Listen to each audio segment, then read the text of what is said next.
चलता रहा प्रोफेसर रविंद्रनाथ ओझा जी, लेकिन कुछ न कुछ ऐसा हो जाता था कि हम मिल नहीं पाते। इस बात को स्वीकार करते थे कि साहित्य की तरफ, वो अध्यात्म की तरफ ज़्यादा रहा है कि आदरणीय प्रोफेसर रविंद्रनाथ ओझा जी क्या मुझे सानिध्य तो नहीं लेकिन स्नेह। एक बार मैंने किसी प्रसंग में मैंने कहा कि आप मेरे पिता नहीं। मैं जब जब याद करता हूँ आदरणीय प्रोफेसर साहब को तो मैं बहुत भावुक हो जाता हूँ।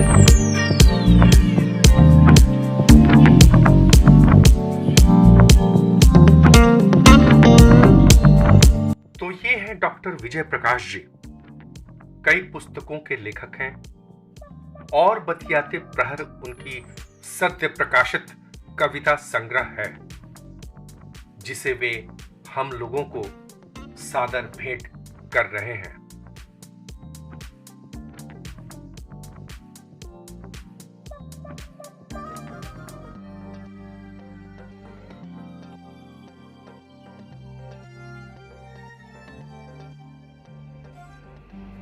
डॉक्टर विजय प्रकाश जी प्रख्यात निबंधकार प्रोफेसर रविंद्रनाथ ओझा से बहुत प्रभावित रहे हैं। प्रोफेसर रविंद्रनाथ ओझा के ऊपर लिखी गई पुस्तक विप्राह बहुधा वदंती में डॉक्टर विजय प्रकाश जी का भी लेख शामिल है। नान्यतम जयति सत्यम मां भव। आज अच्छा अवसर था इस पर बातचीत करने का। आइए सुनते हैं उनके विचार, उनके उद्गार प्रोफेसर रविंद्रनाथ ओझा जी के बारे में। मुझे यहाँ लोग विजय प्रकाश के नाम से जानते हैं और यही मेरा नाम भी है। शायद 1.5 साल बाद मैं रिटायर हो जाऊंगा। इस प्रकार मेरी वयस कोई 60 के आसपास है। अब आप पूछेंगे कि ये 60 का क्या मतलब है? क्या मैं अपनी गरियसी उम्र को बताना चाहता हूँ, जो शायद है भी नहीं। मैं इसलिए बताना चाहता हूँ क्योंकि जिस व्यक्ति के विषय में मैं बोलना चाहता हूँ उनसे जो पहली बात हमारी हुई उसमें मैंने उनको यह बताया कि मेरी उम्र उतनी नहीं है जितनी आप अपना अनुभव बता रहे हैं। हुआ यह था कि कौन सा वर्ष रहा होगा ठीक ठीक बताना मुश्किल है। प्रकाशन विभाग की एक पत्रिका हुआ करती है, आज भी निकलती है आजकल। उसमें मैंने एक शोधपरक निबंध लिखा ही करता था और काफी परिश्रम के बाद लिखा था। वो वंदे मातरम की रचना प्रक्रिया। इसके दरमियान मैंने टी.एस. एलियट के सेलेक्टेड एसेस के सेलेक्टेड चुने हुए अंशों को मैंने उद्धृत किया था अपनी बातों की संपुष्टि के लिए। मुझे एक चिट्ठी आई उस लेख के प्रकाशन के पश्चात। साहब,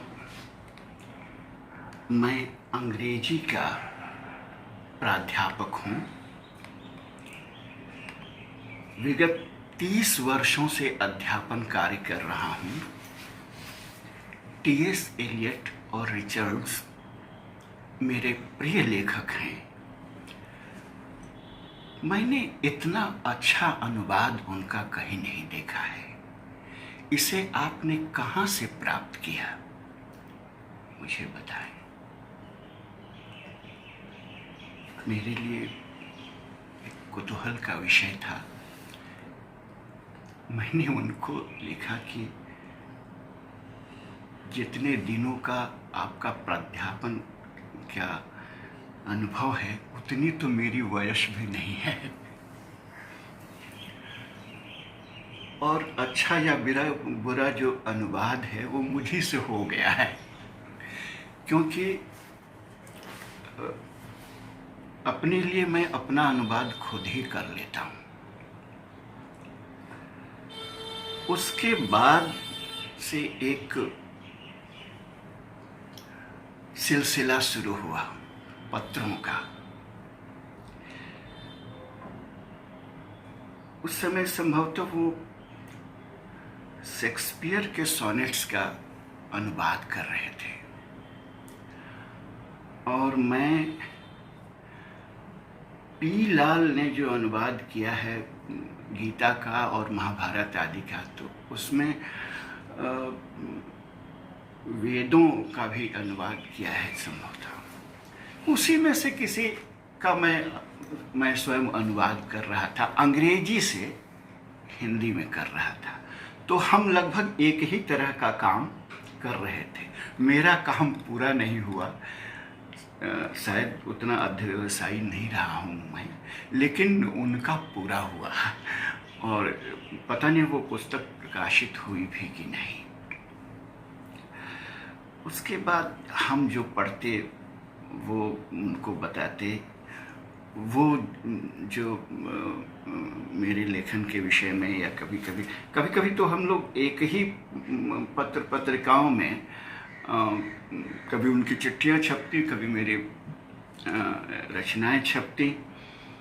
तो इस तरह की कई संस्मरण हैं। जैसे मेघों पर उन्होंने एक ललित निबंध लिखा हुआ था, तो उस पर मैंने एक गीत लिखा और उनको भेजा। अब पंक्तियाँ याद नहीं है मुझे, मेघ नहीं होते तो क्या होता ऐसे ऐसे करके।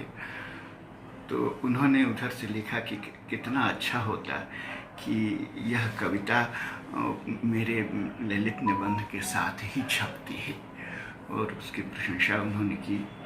प्रोत्साहित करते रहते थे और मेरे दिन तो बहुत संघर्ष के थे। जैसा कि आपने बताया कि मैम जो है न्यूज़ रीडर हैं और उनको शिका है, तो आकाशवाणी में मैं नैमित्तिक तौर से यही सारे कार्य किया करता था और जगह जगह स्थायी कोई काम था नहीं, तो जहाँ अस्थायी रूप से बहाल हो जाता था वहाँ चला जाता था और उनको मैं बताता था। फिर वो वहाँ से मुझे बोलते कि तुमको क्या करना चाहिए और कैसे इसको हैंडल करना चाहिए। जैसे एक बार मैं डीएवी कॉलेज खलारी में था। खलारी सुदूर, वहाँ जाने का बहुत भी रास्ता ठीक नहीं था और रहने होने की व्यवस्था बहुत खराब थी। वहाँ रिक्शा तक नहीं चलता था। तो कुछ दिनों वहाँ रहा। मैंने उनसे कहा कि अब मैं आ नहीं रह सकता, क्योंकि एक अजीब स्थिति थी। मैं वहाँ अंग्रेजी पढ़ाने के लिए नियुक्त हुआ था और एलआर सैनी वहाँ का प्रिंसिपल हुआ करता था। तो एक अजीब किस्म का आदमी की, जब मैं हिंदी बोलूँ तो वो अंग्रेजी बोलने लगे, मैं अंग्रेजी बोलूँ तो हिंदी बोलने लगे। खाने पीने हर तरह की परेशानी थी, तो फिर मैं वहाँ टिक नहीं सका।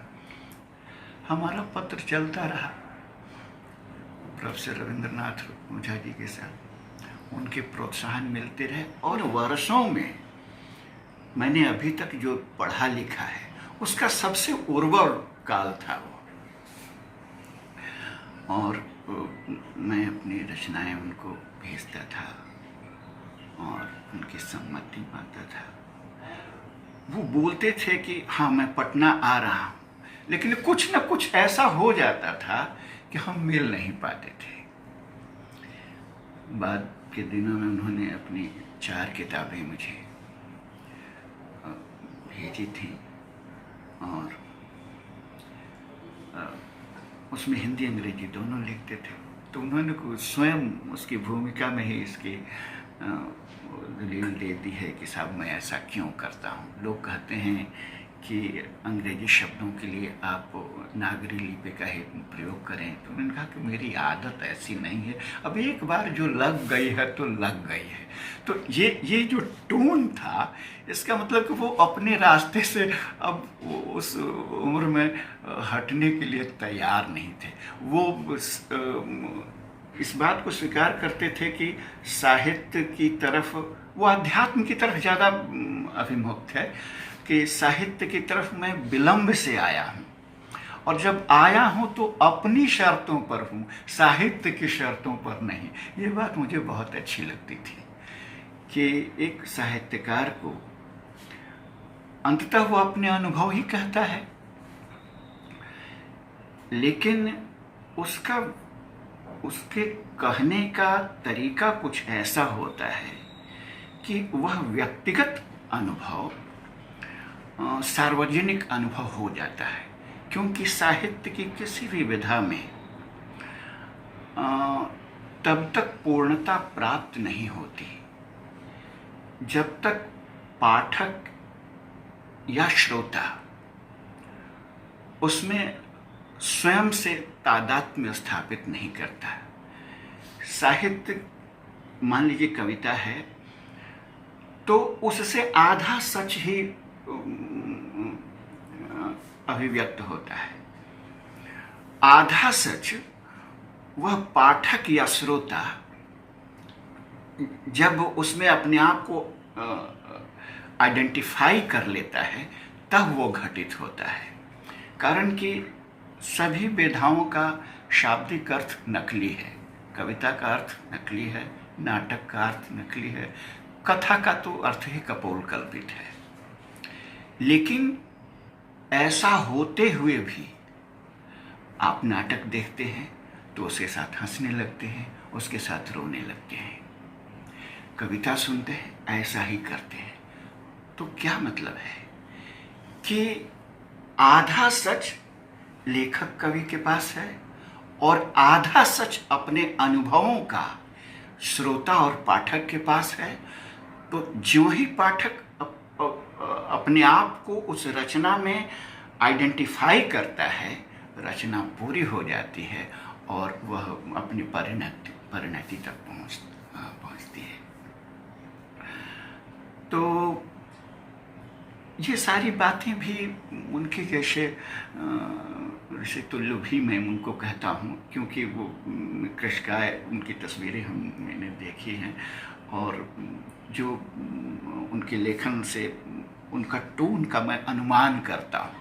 को बोलते तो कभी सुना नहीं।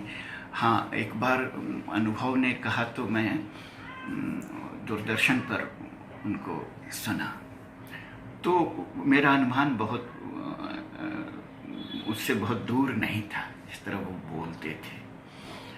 तो मेरा सौभाग्य रहा है कि आदरणीय प्रोफेसर रविंद्रनाथ ओझा जी का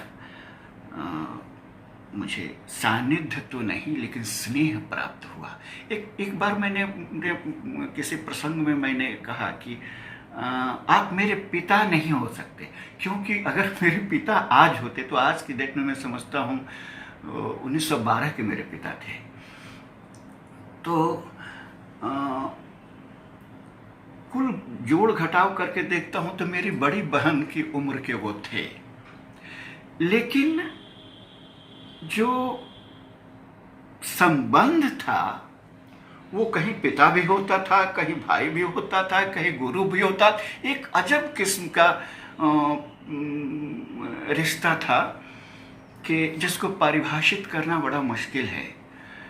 एक जैसे वो गुलजार की एक बड़ी मशीन बनती है, एक एहसास है, एहसास की खुशबू की तरह प्यार को प्यार ही रहने दो, कोई नाम न दो। मैं जब जब याद करता हूँ आदरणीय प्रोफेसर साहब को, तो मैं बहुत भावुक हो जाता हूँ। मेरी पत्नी भावुक हो जाती है, वो मेरे घर के लोग जानते हैं उनको, क्योंकि मेरे घर के लोग उन सब लोगों को जानते हैं जो मुझसे जुड़े हुए होते हैं। मेरे यहाँ एक अजीब पारदर्शी माहौल रहता है। हम लोग बैठ करके, मैंने तो पढ़ना लिखना अपनी माँ से, मेरी परम गुरु मेरी माँ ही रही। तो एक किताब पढ़ते थे हम लोग और फिर वो बताती थी, मेरे भाई बताते थे कि मैंने पढ़ा तो कैसा लगा, और मैं बताता था कि मुझे कैसा लगा। तो इन सब चीज़ों से मेरे पारिवारिक संबंधी कहें, नाम तो देना बड़ा मुश्किल है कि वो किस तरह का संबंध था, लेकिन बहुत स्नेह था, बहुत स्नेह। मैं ही एनरिच्ड में, मुझे बहुत अच्छा लगा। और सचमुच जब आपने मुझे सूचना दी कि लोग से मैं नहीं रह गए, तो मुझे एक झटका लगा कि ऐसा भी हो सकता है क्या। मेरे पिताजी का निधन हो गया तो मुझे पता था कि मेरे पिताजी का निधन हो गया।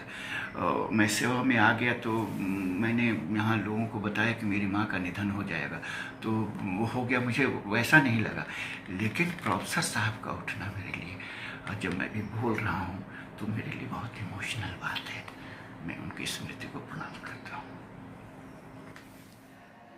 चेतना का जो उच्चतम धरातल है, जो उच्चतम स्तर है, उससे जो विचार उद्भूत होते हैं या जो भावनाएं, जो औदात्य अभिव्यक्त होता है, वह केवल संस्कृत ही में अभिव्यक्त हो सकता है। तो जो एक आस्तिकता है, एक पवित्रता का भाव है, एक शुभ्रता का भाव है, यह सब संस्कृत से ही प्रकटित होता है। मतलब कि और भाषाओं से भी हो सकता है, और तरह के शब्दों से भी हो सकता है। तो हमारा जो लेखन है वो औदात्य से जुड़ा हुआ है, विराट से जुड़ा हुआ है, एक मतलब सनातन सत्य से जुड़ा हुआ है। सामयिक या जुबीन सत्य कम ही है, लेकिन अगर है भी तो वो उधर की ओर ले जाते हैं, विराटोन्मुख।